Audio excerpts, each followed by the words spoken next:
Welcome to a brand new episode of the Maria Bruemmer Show. I am super excited that you all are joining us today. And you might be wondering why I don't have any makeup on. Well, guess what? We have a very special thing planned. I have my good friend and business partner, Jose Baeza, with me today. And we are going to be doing a hot wing challenge. Absolutely. So we're going to be doing a hot wind challenge at the Maria Bruemmer Show, and at first I wasn't really excited for this, but I do like a challenge, so we'll see how things go. And you do like spicy food, and talking about entrepreneurship. So in preparation, I did not wear any makeup because who wants to cry ghost pepper cheers? So we're going to try something a little bit different. I have some questions prepared for you, Jose. I know you have some questions prepared for me. And the whole thing is that who will finish their wing first, having answered all their questions.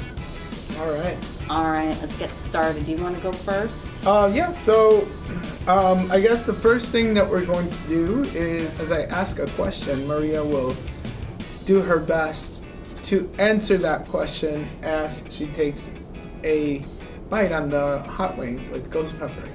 So, Maria, Yes, have you always had the urge for entrepreneurship, or how did that passion start with you? These wings are spicy, y'all.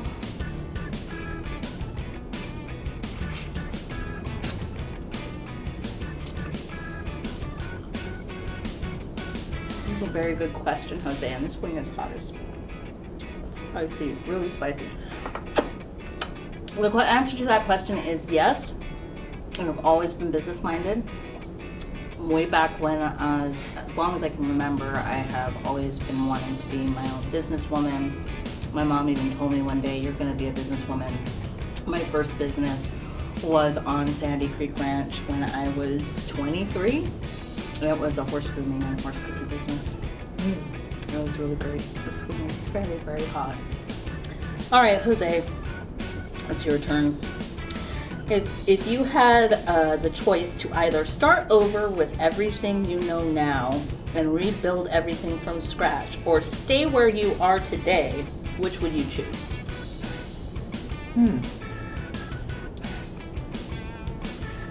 I'd say that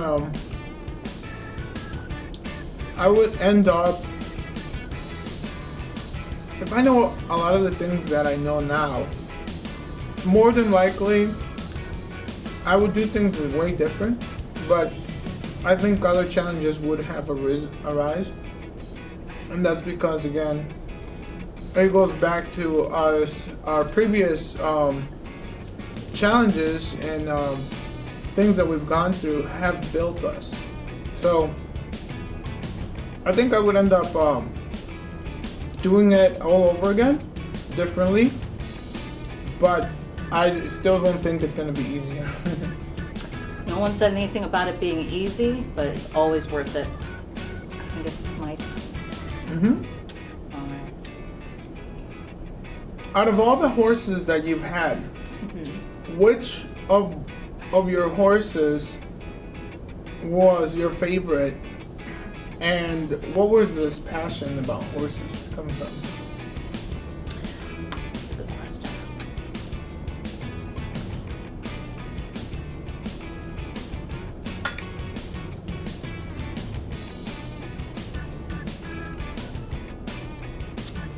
I have always loved horses. Holy crap, these wings are hot. Since I was a little girl. As long as I can remember, before I could ride a horse, that's cheating, Jose. Before I could ride a horse, I used to pretend that my dad was a horse and he let me get on his back and pretend I was riding a horse. But as you know, I've had to have a lot of back surgeries to be able to even begin to proceed with that dream. And so I had the blessed opportunity to have two horses, Baeza and Shango. They're both very different as far as breed. Baeza is a Peruvian Paso. She's extremely gaited. She's a Spanish Peruvian style horse. And Shango is a standardbred, the type that races with carts and has multiple speeds of trot. Their personalities are also very different. It's very hard for me to choose a favorite because they are so different.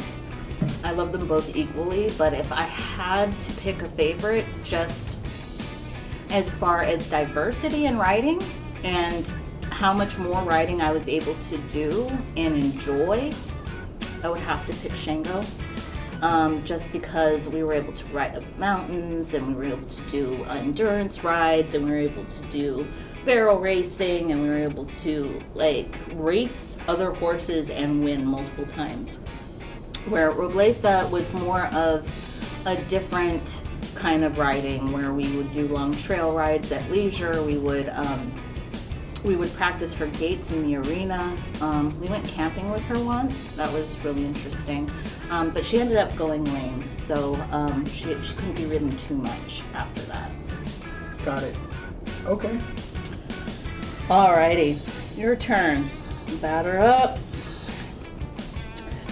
What is your idea of a good work-life balance, and what does that look like? To me, it's about doing what you love. So, yeah, I think that having a work-life balance is important, but it's all relative. I think that at the end of the day, yes, you could have equal balance in family and business, but sometimes when we have fires at work, you know, we gotta take care of the fires. So to me, it's about doing what you love, doing what you value, prioritizing what you value. So,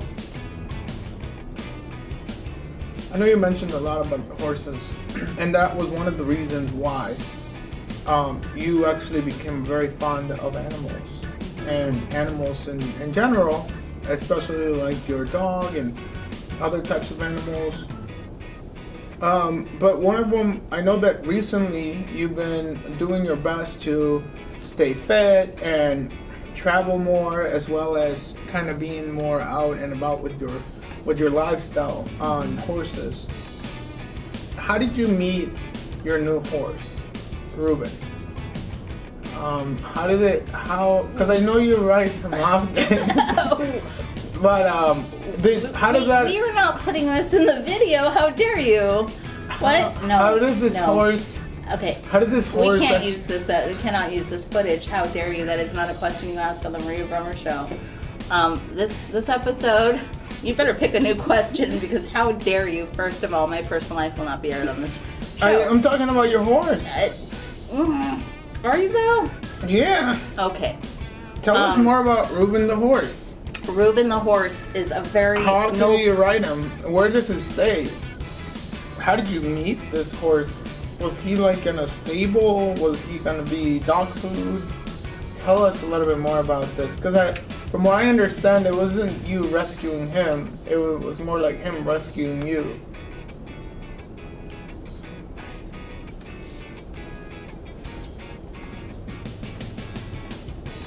Oh my God. Very spicy.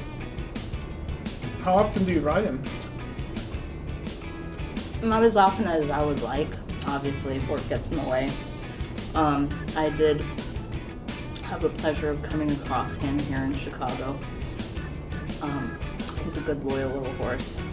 Lots of potential. What's the best thing that you like about your horse?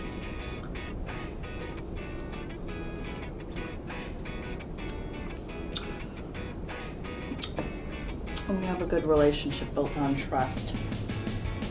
I enjoy his energy as well. Was he the first horse that you've ever met? I think there was another horse named Ramses. Wasn't there? Ramses wasn't worth keeping. He had some issues, but... And did you put him down? I did not. I just chose not to buy him. Or lease him, shall we say. Because I am not in the market to buy a horse. It's a full-time commitment. Leasing is much better. Are you leasing Ruben? Say that. Alright. That's all my questions. Okay, I have one more question. I have some more questions for you, but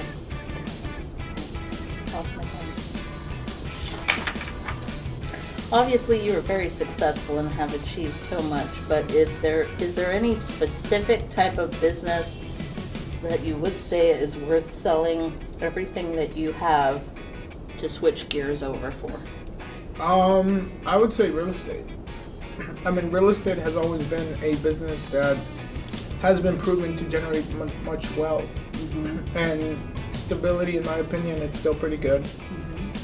I have a couple properties, or several properties, and you know, I've been able to enjoy the much more income plus the lifestyle without really having to worry about where the money's going to come from. So, from my experience, I will do real estate. Awesome, good answer. And as you know, the Maria Bruemmer Show always never fails to mention, if you're looking for funding for your real estate deals or starting up your business or even getting started in business, check out the description box below where there will be a link to set up a free consultation with me, and I will give you a call. Also, please like and subscribe, as I appreciate the support and it helps the channel grow. All right, Jose, you get one more question. So. I don't have any more. I won. That's true, he did win, so I'm gonna, as a graceful loser, finish my win. Thank you guys. Thanks for Take care. being here.